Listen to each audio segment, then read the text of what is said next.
कैसे एक भाई ने अपने सपनों का त्याग करके अपनी बहन को उसके सपनों के लिए जीना सिखाया। चलिए जानते हैं। रविवार का दिन था। सुबह सुबह नेहा अपने बिस्तर पर लेटी हुई थी। कल की बातों को सोचकर वह उसे फिर से ताजा कर रही थी। कैसे चारों ओर उसकी प्रशंसा हो रही थी। उसके कानों में अभी भी तालियों की गूंज सुनाई पड़ रही थी। एक सितार वादक की इससे बड़ी क्या चाह हो सकती है, वो भी आप जब स्कूल में हो। तुम अभी भी बिस्तर पर क्यों लेटी हो? क्या तुमने अपना होमवर्क पूरा कर लिया? नेहा की माँ ने कहा। ऐसा लगा जैसे उसकी मीठी यादों में किसी ने खलल डाल दिया हो। हाँ माँ, मैंने कंसर्ट पहले से ही खत्म कर लिया था, नेहा ने जवाब दिया। उसकी माँ ने थोड़ी राहत की सांस ली और अपने काम में लग गई। इसी बीच नेहा का बड़ा भाई सूरज आ गया। तुमने तो कल कमाल ही कर दिया। मुझे पूरा यकीन है कि एक ना एक दिन तुम बहुत बड़ी सितार वादक बनोगी और पूरी दुनिया तुम्हारा नाम जानेगी। यह कहते कहते सूरज का सीना गर्व से चौड़ा हो गया। पता नहीं क्या होगा, मैं इस बारे में कुछ कह नहीं सकती, नेहा ने बुदबुदाते हुए कहा।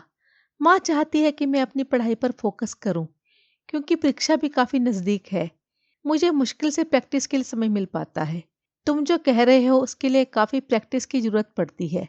तुम दोनों के लिए समय निकाल सकती हो। चिंता ना करो, एक ना एक दिन ऐसा ही होगा। यह कहते हुए सूरज की आंखों में विश्वास और प्यार स्पष्ट रूप से झलक रहा था। वह अपने उन दिनों को याद करने लगा जब उसके पिता की अचानक मृत्यु हो गई थी। उसके बाद उसे डांसर बनने का सपना छोड़ना पड़ा। हालांकि उसने एक बीपीओ में काम करना शुरू कर दिया था, फिर भी वह उन दिनों को कभी भूल नहीं सकता। कैसे स्कूल में होने वाले विभिन्न प्रतियोगिताओं में उसने जीत हासिल की थी।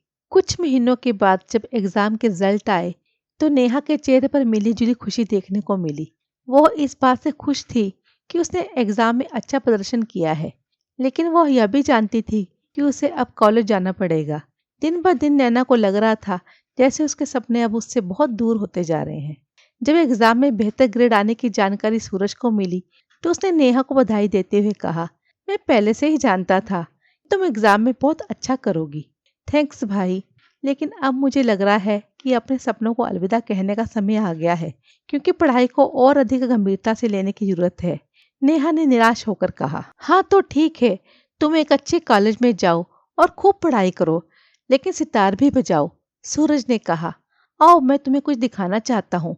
वह नेहा को पकड़कर अपने कमरे में ले गया, जहाँ एक टेबल पर सितार पड़ा था। सितार के पास एक नोट भी पड़ा था जिसमें लिखा था, नेवर स्टॉप प्लेइंग। दरअसल अपनी बहन को गिफ्ट में सितार देने के लिए सूरज काफी दिनों से हर महीने पैसे बचा रहा था। यह तुम्हारे लिए है। इस सप्ताह के बाद तुम्हारे लिए मैंने सितार सिखाने वाले की भी व्यवस्था कर दी है, सूरज ने कहा। यह देखकर नेहा को कुछ समझ नहीं आ रहा था कि वो क्या कहे, लेकिन उसके आंसुओं ने सब कुछ जाहिर कर दिया। सूरज ने उसे गले लगाते हुए कहा, तुम मुझे अपने कंसर्ट के फ्री टिकट देकर इन चीजों का भुगतान कर सकती हो। यह सुनकर नेहा के चेहरे पर दृढ़ संकल्प, कृतज्ञता और प्रेम भरी मुस्कान छा गई। तो दोस्तों, इस कहानी से हमें यह सीख मिलती है कि प्यार सिर्फ बोलने से नहीं, इसको निभाने के लिए हमें कुछ त्याग भी करना पड़ता है, जैसा कि सूरज ने अपनी बहन के सपनों को पूरा करने के लिए किया। तो कैसी लगी आपको मेरी ये कहानी? अगर आपको मेरी ये कहानी अच्छी लगी है तो इस वीडियो को लाइक कीजिए, शेयर कीजिए और मेरे चैनल को सब्सक्राइब कीजिए। मिलती हूँ एक नई कहानी के साथ।